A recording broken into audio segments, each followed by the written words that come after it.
Hi hello ಎಲ್ಲ ನನ್ನ ಸ್ಪರ್ಧಾಕಾಶಿಯ ಆತ್ಮೀಯ ಮಿತ್ರರೇ, ಇವತ್ತು ನಾನು ಡಾಕ್ಟರ್ ಅಂಬಿಕಾ ಲಗಟ್ಗೆರವರು.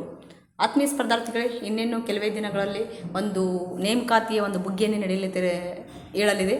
ಆ ಒಂದು ನೇಮಕಾತಿ ಇಲ್ಲಿವರೆಗೆ ಮಾಡಿದ ಪ್ರಯತ್ನ ಅದು ನಮ್ಮ ಸರಿಯಾಗಿ ಸಕ್ಸಸ್ ಆಗಬೇಕಂತಂದರೆ ಅದರದ ಒಂದು ಪ್ರಯತ್ನ ಕೊನೆಗೆ ನಾವು ಫಲ ಸಿಗಬೇಕಾದ್ರೆ ನಾವು ಒಳ್ಳೆಯ ಪ್ರಯತ್ನವನ್ನು ಮಾಡಬೇಕು.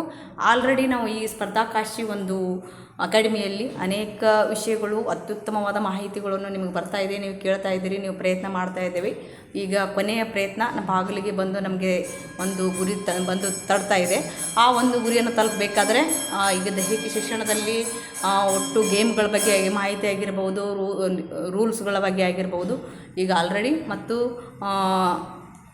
ಸೈಕಾಲಜಿ ಬಗ್ಗೆ ಆಗಿರ್ಬೋದು, ಇತಿಹಾಸ ಆಗಿರ್ಬೋದು, ಅದೇ ರೀತಿಯಾಗಿ ಅನಾಟಮಿ ಆಗಿರ್ಬೋದು, ಫಿಸಿಯಾಲಜಿ ಆಗಿರ್ಬೋದು, ಎಲ್ಲ ಮಾಹಿತಿಯನ್ನು ಆಲ್ರೆಡಿ ಹೇಳಿದೆ ಆತ್ಮೀಯ ಸ್ಪರ್ಧಾರ್ಥಿಗಳು. ಅದಕ್ಕೆ ಇನ್ನೊಂದು ಅದರಲ್ಲೇ ದೈಹಿಕ ಶಿಕ್ಷಣದಲ್ಲಿ ಇಂಪಾರ್ಟೆಂಟ್ ಆಗಿರುವಂಥ ವಿಷಯಗಳನ್ನು ತೆಗೆದುಕೊಂಡು ಇನ್ನೊಂದು ಬೋಧನಾ ವಿಧಾನಗಳಲ್ಲಿ ಆಗಿರ್ಬೋದು, ಅಥವಾ ದೈಹಿಕ ಸಾಮರ್ಥ್ಯ ಪರೀಕ್ಷೆಗಳಲ್ಲಿ ಆಗಿರ್ಬೋದು, ಮೌಲ್ಯಮಾಪನದಲ್ಲಿ ಆಗಿರ್ಬೋದು, ಹೀಗೆ ಅನೇಕ ಒಂದು ಮಾಹಿತಿಯನ್ನು ನಾನು ಇನ್ನೊಂದು 10 ಕ್ಲಾಸ್ಗಳಲ್ಲಿ ಕೊಡ್ತಾ ಇದ್ದೀನಿ. ಆದಷ್ಟು ತಾವು ಎಲ್ಲರೂ ಜಾಯಿನ್ ಆಗಿ ತಮ್ಮ ಒಂದು ಕನಸಿನ ಒಂದು ಸರ್ಕಾರಿ ನೌಕರಿಯನ್ನು ಪಡೆದುಕೊಳ್ಳಿ ಅಂತ ಹೇಳ್ತಾ ಇದ್ದೀನಿ. ನಾನು doctor Ambika Lagatgere. Thank you.